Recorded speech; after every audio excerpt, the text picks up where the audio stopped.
But what's really important is shifting the narrative from what are you doing to who are you? And when I have this conversation with people, it's interesting because, again, think of it this way. If all of us are wearing 52 shorts in our job, a 52 short suit, okay, we can wear it, but does it fit?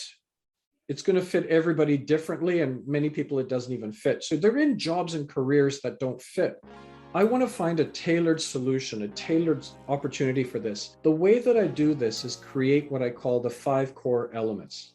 What are the 5 things that guide and direct you in life? Not career, but life and career.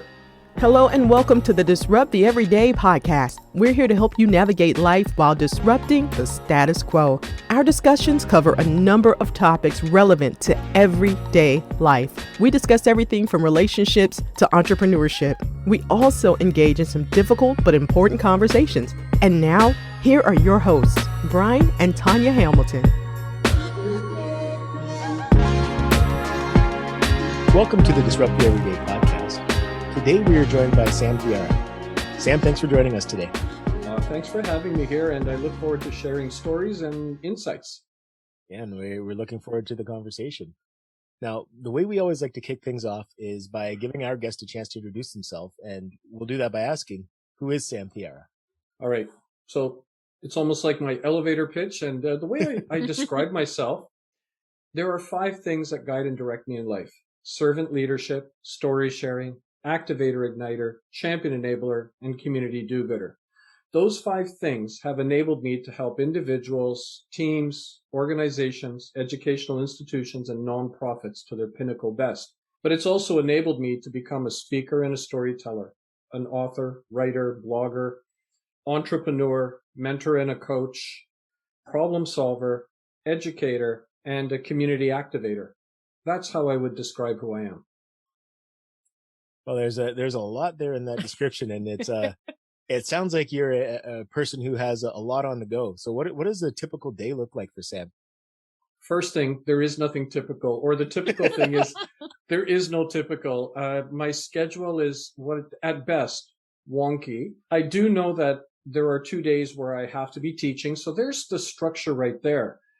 But you know what? It's not uncommon. Like, there's been times where I've had to do 5 podcasts or speaking engagements in one day. So I may be in Ireland and then hop over to Boston and then New Zealand, wind up in, Oregon, and then finally maybe Indonesia, virtually, obviously, in one day. So you get this virtual jet lag.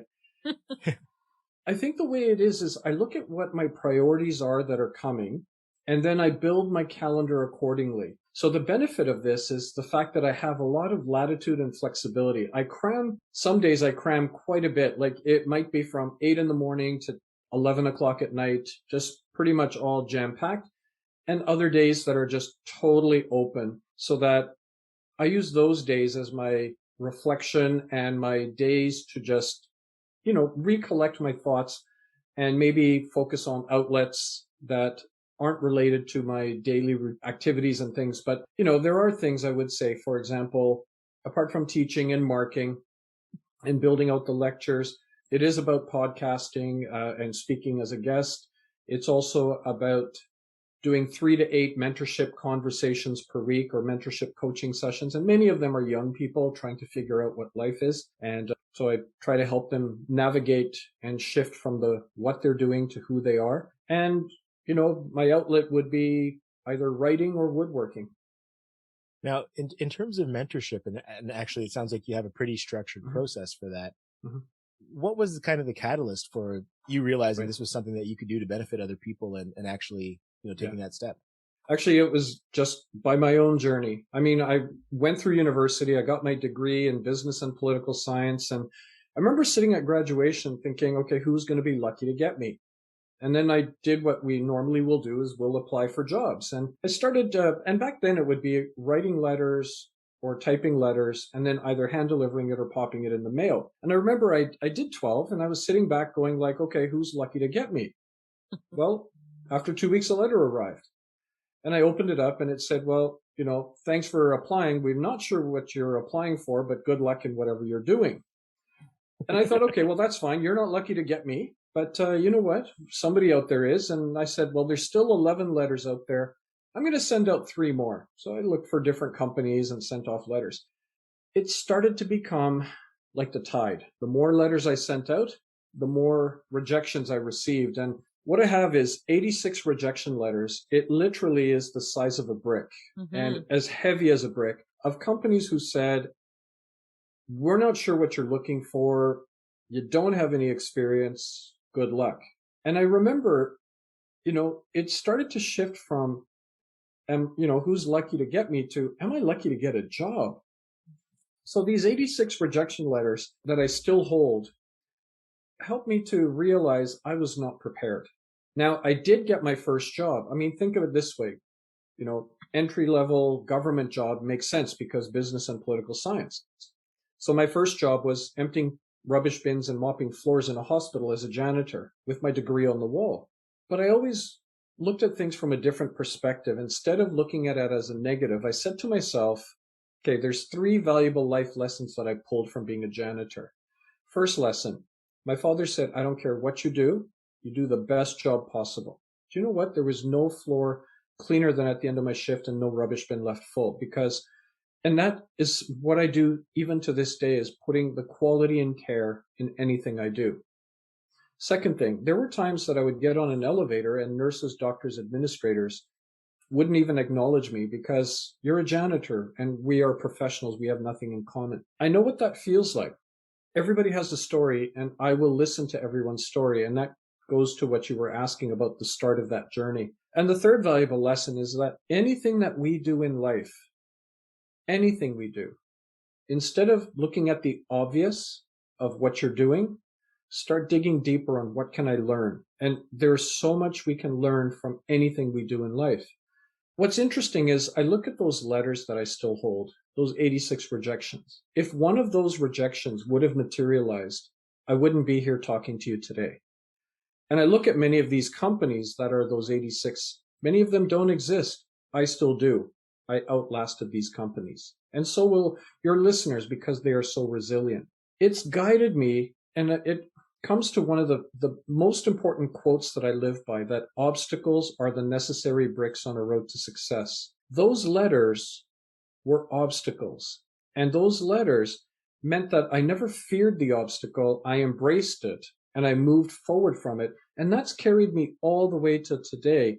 But the realization, and sort of in a big round circle back to what you asked, all of these experiences were so critical and important in my life because it gave me the tools that I could then turn around and actually practical experience-wise help so many people in their journey.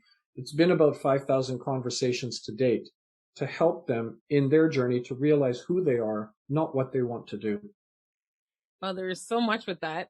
I was thinking of a couple things, but I guess the first thing I want to find out is, how did you keep going after you received those letters? Like, did somebody instill that, maybe parents, that, okay, it's okay, you just keep going and keep waiting?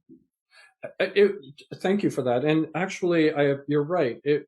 I think it was part of it was my father especially had said, just be persistent. But the other mentality I had was, this can't go on forever. And it was one of those things of, I think that every one of these rejections is going to get me somewhere. And eventually it got me to a corporate job. And that corporate job never really fit me, but it was a corporate job. It wasn't an easy time because every single letter was a nail in my coffin of self-confidence. But the whole idea behind it is I was reflecting I wasn't prepared, but I was also visioning to say, okay, but this is the here and now, but what about the future? And I know this is not going to be where it ends. And, that's what sort of guided me, was this whole idea and mentality. But I think part of it was what my father instilled in me. But the other part of it is just this grit and determination. And it carries me even today. You still get rejected, but, you're like, okay, let's move on. And, how do we make ourselves stronger? And we learn from these experiences. Mm-hmm. And, as the saying goes, there's better out there, or the best Yep. is yet to come, right? And you really Yep. see that in those situations. One other thing I wanted to ask about the mentor and mentee, usually you see that in like the business environment. I know like he's being the mentor and he's being the mentee, right? Yep. Do you believe that, this type of relationship should be happening in all life's categories? Like, I'm even thinking like for a mom, right? A new mom and stuff like that. What are your thoughts around that? Totally. I mean, my conversation. So when I sit down with my mentee, and, oftentimes they're conversations, the first question I ask, what do you want to talk about today? It could be on relationships, academics, career, life. And then we build and guide the conversation around it. But, same thing, like I think, but, for what you've just suggested, I think what's important to keep in mind on this is there's mentors, and then there's those who are just noise. In other words, you got to pick the right people, because especially, let's say you're a new mom. Yeah, there's so many people who will provide you advice. And, even today I was sharing with one of my students who just realized she's expecting, or she's known, but she just made it public. And she said, I can't believe all this advice I'm getting. And, what do you listen to? And I said, the only advice I'm going to give you, and I never give advice, is just politely nod and smile and just pretend to accept it, but you do what's right for you. So you got to be careful who you listen to, but it can, whether it's in academics, whether it's in work environment or social environment, you can have a mentor, and you don't even need just one. You can have multiple mentors, and they're there to guide and support you in your journey. And they are important people that aren't going to tell you what to do. A mentor and a coach is there to support you.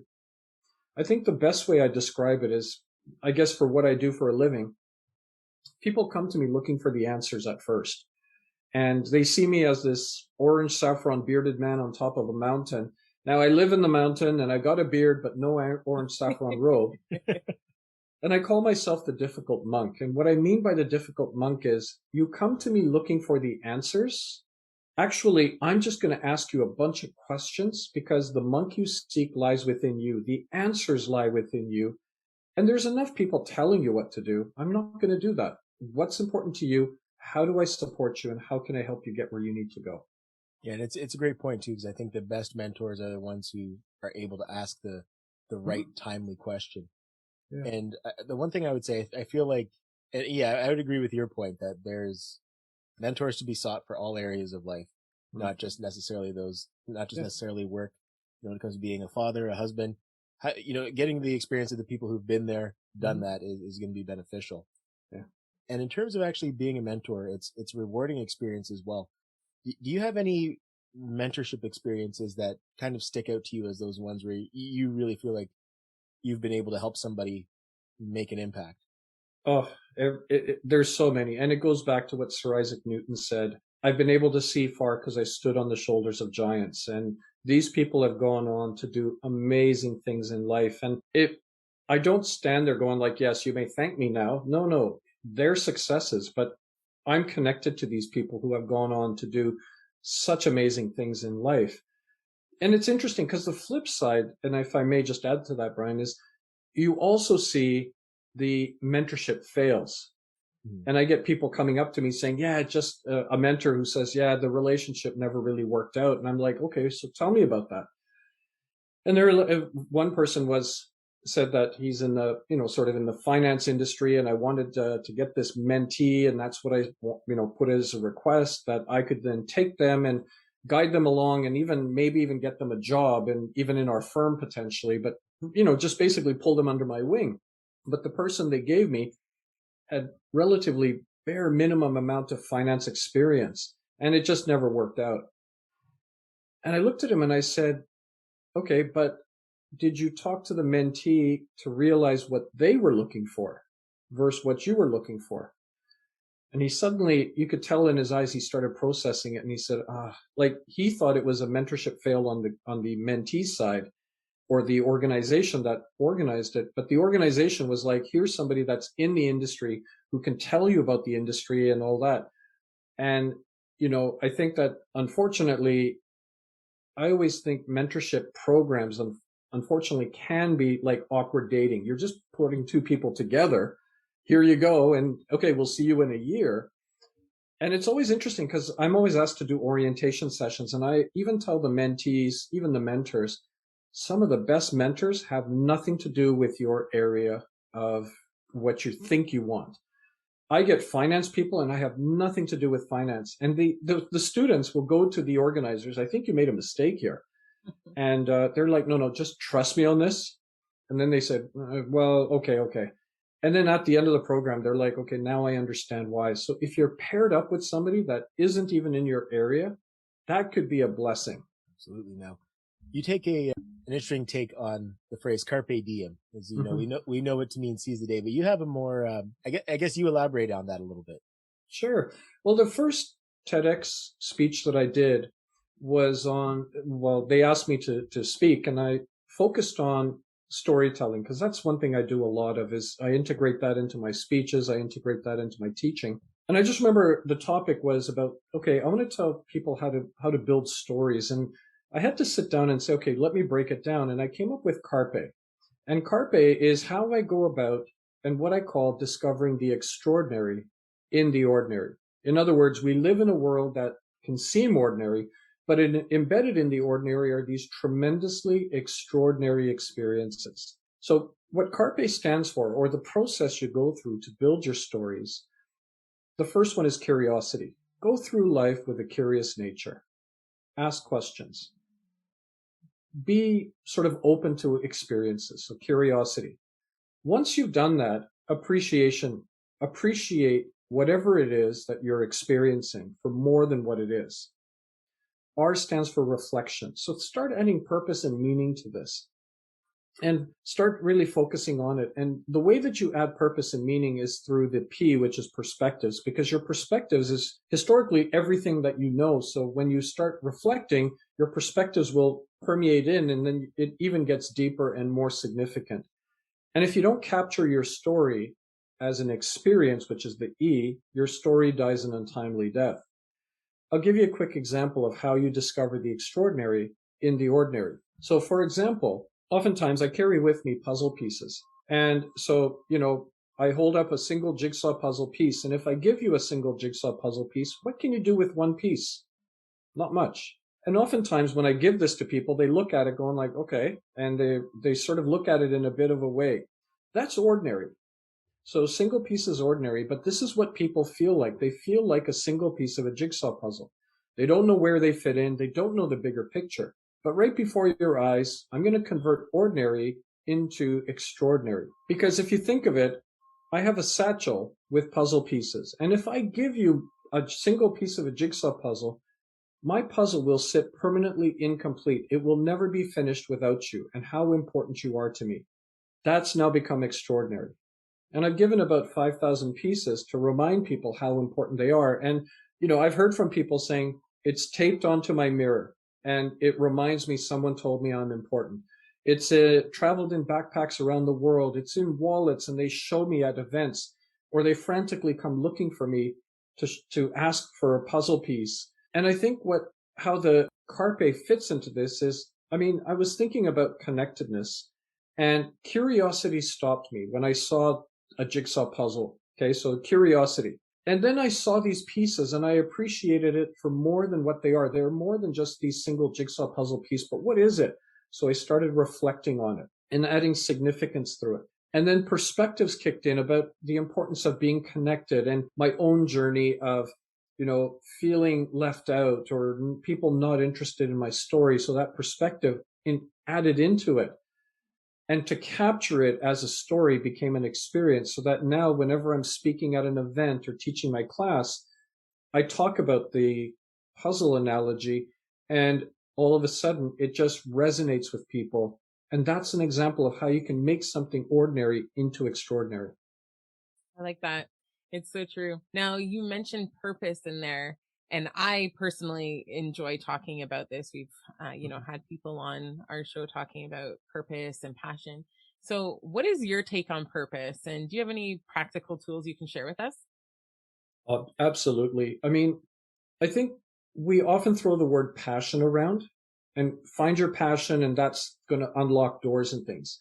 I always say passion is an igniter. Passion cannot be sustained, but the idea is it should guide you and lead you to your purpose. Now, I can appreciate that a young person, they're not going to find their purpose right away. That's going to take exploration and time, but you need to have a passion to just ignite something. What are you interested in? What inspires you? What motivates you? What energizes you? And slowly, as you capture that essence, it should guide you to what your purpose is. Now, when I'm working with people to discover their purpose, oftentimes what I find is, again, people are in their track of their job and the direction they're going and what they're doing. But what's really important is shifting the narrative from what are you doing to who are you? And when I have this conversation with people, it's interesting because, again, think of it this way. If all of us are wearing 52 shorts in our job, a 52 short suit, okay, we can wear it, but does it fit? It's going to fit everybody differently, and many people it doesn't even fit. So they're in jobs and careers that don't fit. I want to find a tailored solution, a tailored opportunity for this. The way that I do this is create what I call the 5 core elements. What are the 5 things that guide and direct you in life? Not career, but life and career. So I gave you my 5 in the beginning: servant leadership, story sharing, activator, igniter, champion, enabler, and community do-gooder. And what I do is I share with people what are the 5 things that guide and direct you. And we start going down a reflective pathway. And the reflective pathway is talking to people to say, okay, what is your job? Like, in other words, what do you do? But what do you like about your job and don't like about your job? And then asking the critical question of why. What classes did you take? What did you like and didn't like, and why? And then what do you like to do in your social life and spare time? Why? And every time you ask the why, that's that deep perspective. And, people might have concerns that, you're making me pick 5 words. What if they're not the right words? I always say you start somewhere, but then eventually what happens is you're going to change those words as your life changes. And then equally at the same time, when we go down this pathway, somebody may say, well, family is really important to me. And then I say, okay, why is family important? And they share, well, the connectedness and relationships. And I said, okay, now, you mentioned the word connected and relationships. Does that apply to your work environment? And they're like, oh, absolutely. Does it apply to school? Oh, for sure. What about your social life? Oh, it's important. So can we replace family with relationships and connectedness? And now that becomes one of your 5. And they're like, oh, yeah, of course it does. So I think when you come up with something that is your 5 core elements, you now have a foundation. And think of it this way. To build a house, you need a solid foundation. To build a life, you need a solid foundation. When have we really sat down to build our own personal foundation? It's a good question. Now, the other thing too, when you were talking about doing your first TED Talk, the thing that stuck out to me is you said first, so that means there's been more than one. And you emphasize storytelling. Now, something that I'd be remiss if I didn't ask, there's a hat behind you. Oh, yes. And I'm assuming there has to be a story behind this hat. Yep, that's the hat. Yeah, actually, it's called a cobbing and a hackle. And the hat and the hackle, or the hat and the feather, I guess as people would say, is for 11 years I played in an Irish military pipe band as a drummer. And prior to it, never drummed before. So the pipe major is a dear friend of mine, and there was only 5 members. He approached me and he said, Sam, would you be interested in joining our pipe band? It's an Irish military pipe band. And I said, Gord, I've never drummed. He goes, drumming we can teach you, commitment I can't. But if you're committed to this, I think this is something that we could enjoy. And he's a very dear friend of mine and like a brother to me. And it was just something we could do together. So for 11 years, I played in an Irish military pipe band as a drummer and the communications officer, and got the rank of corporal. It was one of those really neat moments because, again, you were committed to this and needed to work through it. And I just remember I went to their house on Tuesday for the first practice just to try it out. And he said, no, you know what? You're doing good. Just, we're playing the tune. You seem to be on beat. That's good. On Friday, we'll just go get you to the regiment and get you kitted out. And perfect. So I met them on Friday. And then he basically said, okay, you got your uniform and your drum. We're going to go out there and perform for the entire regiment. I was like, what do you mean? And because I've never done this. He goes, look, two things. Every time you take a step, hit the drum. Second thing, thankfully, you're not leading us. So throw it in. Then 11 years later. Wow. Yeah. No, you definitely have some interesting stories. Now, there was one I'd like for you to share with us because I only got to hear part of it, but it was about a trip that you made. You made a trip to India to, I guess, kind of retrace your roots a little bit. Can we talk about that? Yeah. So I'm a British-born Canadian with parents from Fiji Islands, which is near Australia, and grandparents that are from India. And visibly, people would look at me and say, well, what part of India are you from? And I'm like, well, I was born in England and raised in Canada. They're like, no, your parents, what part of India? I'm like, well, my parents come from Fiji. And then they're perplexed and they look at it going like, wait, are you Indian? And I'm like, well, my grandfathers and my ancestors come from India. And others who will look at me saying, well, you're not Indian, you're Canadian. And you're like, and the other part I often get is, no, really, where do you come from? I'm going like, well, planet Earth. I mean, that's a good start. So I struggled with this identity piece growing up in Vancouver. And, I went to school in a predominantly, white area. There was literally 7 visible minority out of 500 in a high school. And, you really never embraced your ethnicity or your cultural identity. Part of it I did, but not a lot of it. And I just remember it was when I got to university, all of a sudden, I got into a much more global community and meeting people from all around the world who all of a sudden had their stories that I could feel like, wait, I could embrace and it's important for me. And I would love to learn more about it from them. But it told me I needed to go on a journey. So my wife and I decided we're going to go to India for the very first time and experience India. Part of it was to go find my ancestral roots because all I had was a faded photograph and very little information. We knew the name of the village, we knew the town it was about 6 miles away from, and we knew the district, but that was it. So think of it this way. I'm a foreigner going to a land that shouldn't be foreign to me, looking for a needle in a haystack and not even knowing where the haystack was.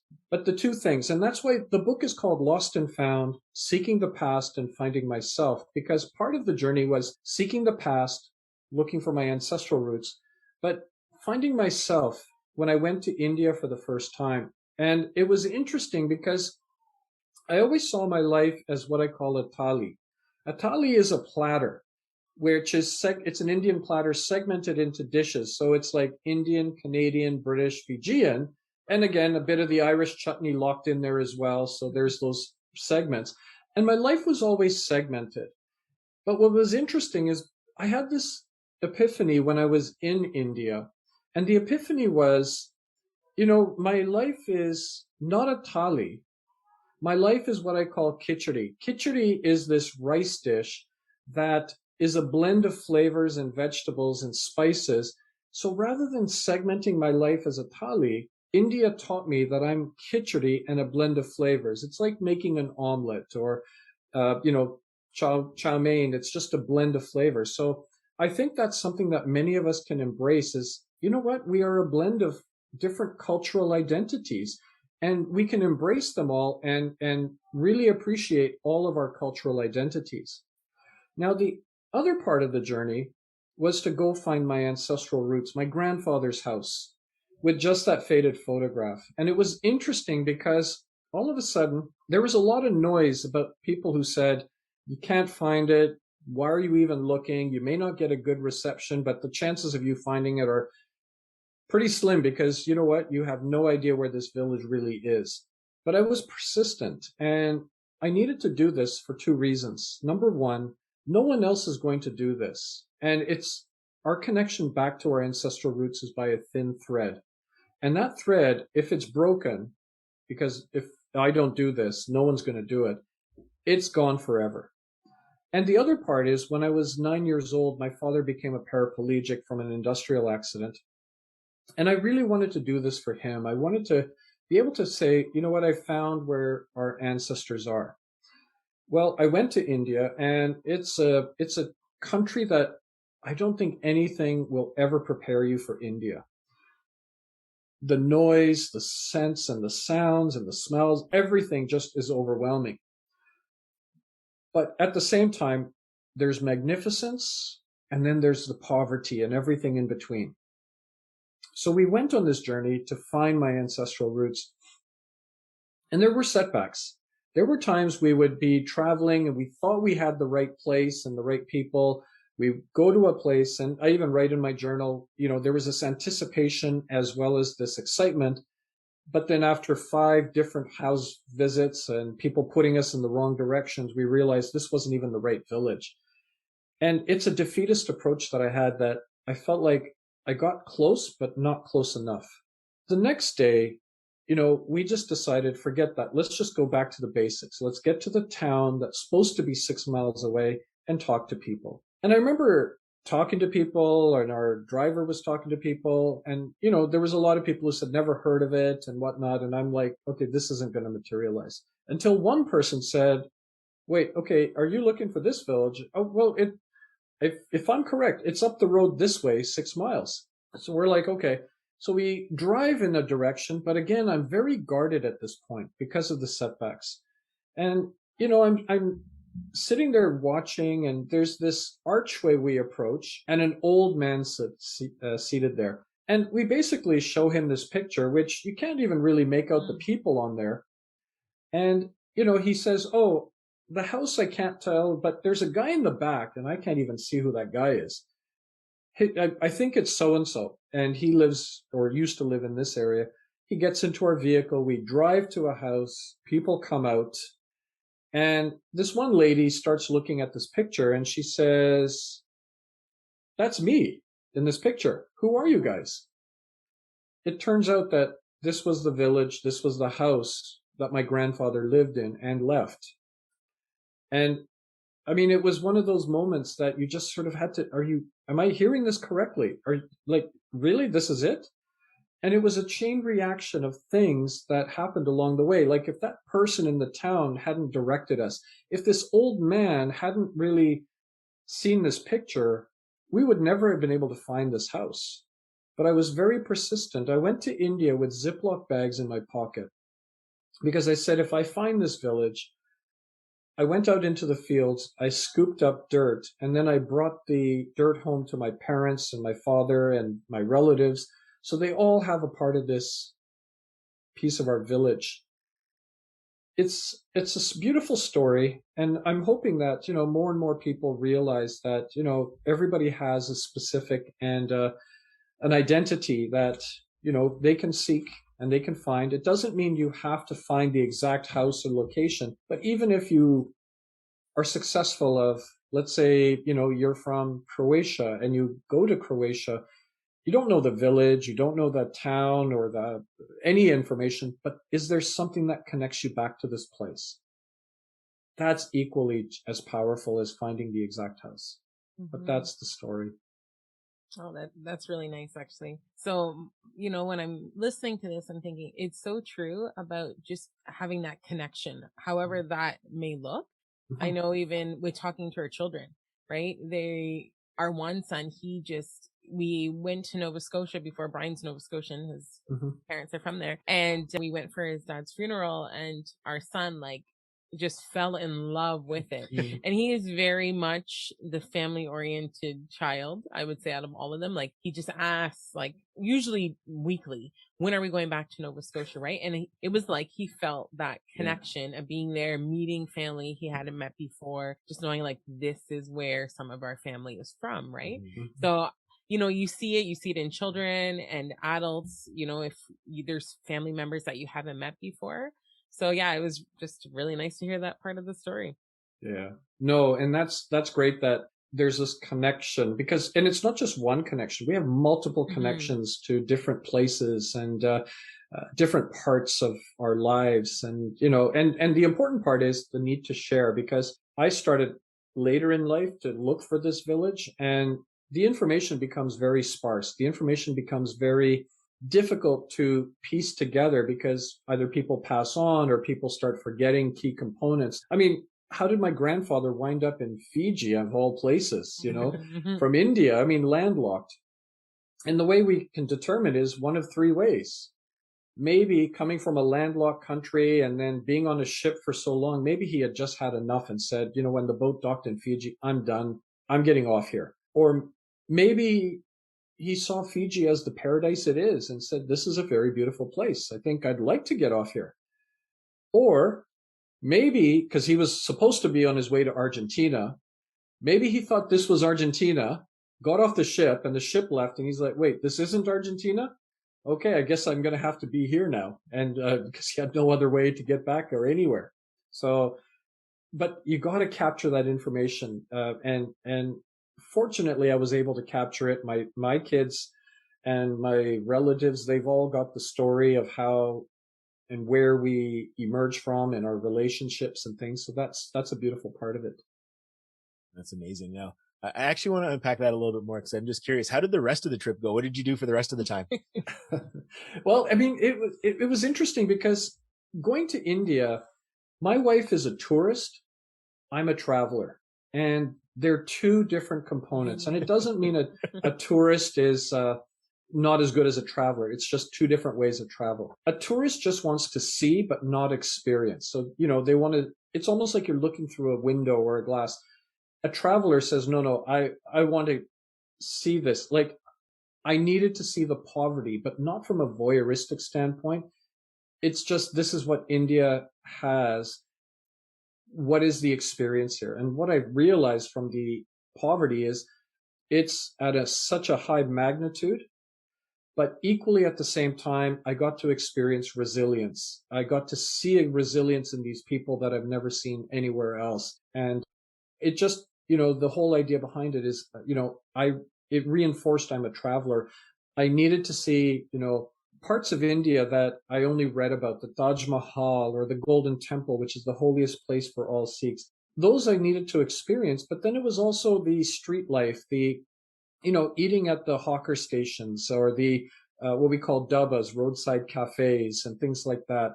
I needed to experience it. And there's a beautiful quote that I just want to share with you that I put in my book. And I think it really captures the essence of the journey, which is travel isn't always pretty. It isn't always comfortable. Sometimes it hurts. It even breaks your heart, but that's okay. The journey changes you. It should change you. It leaves marks on your memory, on your consciousness, on your heart, and on your body. You take something with you. Hopefully you leave something good behind. And that was by Anthony Bourdain. And it really just captures the essence of that journey that I took, because you got to see magnificence and you got to see injustice. And it's just a patchwork quilt of such amazing experiences. Now, one thing I kind of want to go back to is really close to the beginning of the conversation where you talked about graduating school and, waiting for that company that was going to be lucky enough to get you. Now, knowing what you know now, if you could go back in time and talk to Sam Thiara then, what would you share with him? I get asked that question a lot because my journey has been very unique in that regard. I think the only thing that I would tell Sam is, I'm not going to tell you how the journey unfolds. I'm not going to tell you the chapters or the stories. Just know you'll be okay. That's it. Now, we have your website that I want to share with everybody listening. It's sam-thiara.com. Going on this website, what can we expect and what can we look forward to from you in the future? More TED Talks, anything of that nature? What do you got on down the pike? No, that's good. Actually, if you go to the website, that's where you'll find things like I've got about 180 blog posts that I've written about life and career, and those are all available to the public and they can experience that. It's also where my writing is and, the books, people can pick those up, speaking engagements, things like that. So it's a place where everything about me is there, but I'm also on Instagram and LinkedIn as well. The future, continued speaking, continued writing, and continued teaching. I think those are things that really resonate because it's enabled me to then build and reach and share stories. It's about, as I've said in my life, it's not about changing the world through my eyes. It's about changing the world through the eyes of the people I help. Because if I spend time with one individual or few people, and as a result of our conversation, they see the world differently, to me, that's impact. So I change the world through the eyes of the people that I help. Not to change the world in their vision to my world, but just the fact that you are there present for them. That's important to me. Love that. Awesome stuff. Well, Sam, I just want to say thank you so much for joining us today. And again, we appreciate the insights. We appreciate hearing about your journey and look forward to having you on again in the future. Mm-hmm. I really appreciate it. And I'll leave you with my quote that I live by. Everyone's life is an autobiography. Make yours worth reading. We are all living stories. Every single listener here has a living story. Just keep being extraordinary in your life. Awesome. Thank you so much. I was really hoping you were going to share that with us. So I'm glad you did. Thanks for listening to the Disrupt the Everyday podcast. For more ways to listen, connect with us on social media. To be a guest or to partner with us, check out our link tree at Disrupt the Everyday. Join us next time for more ways to disrupt the everyday.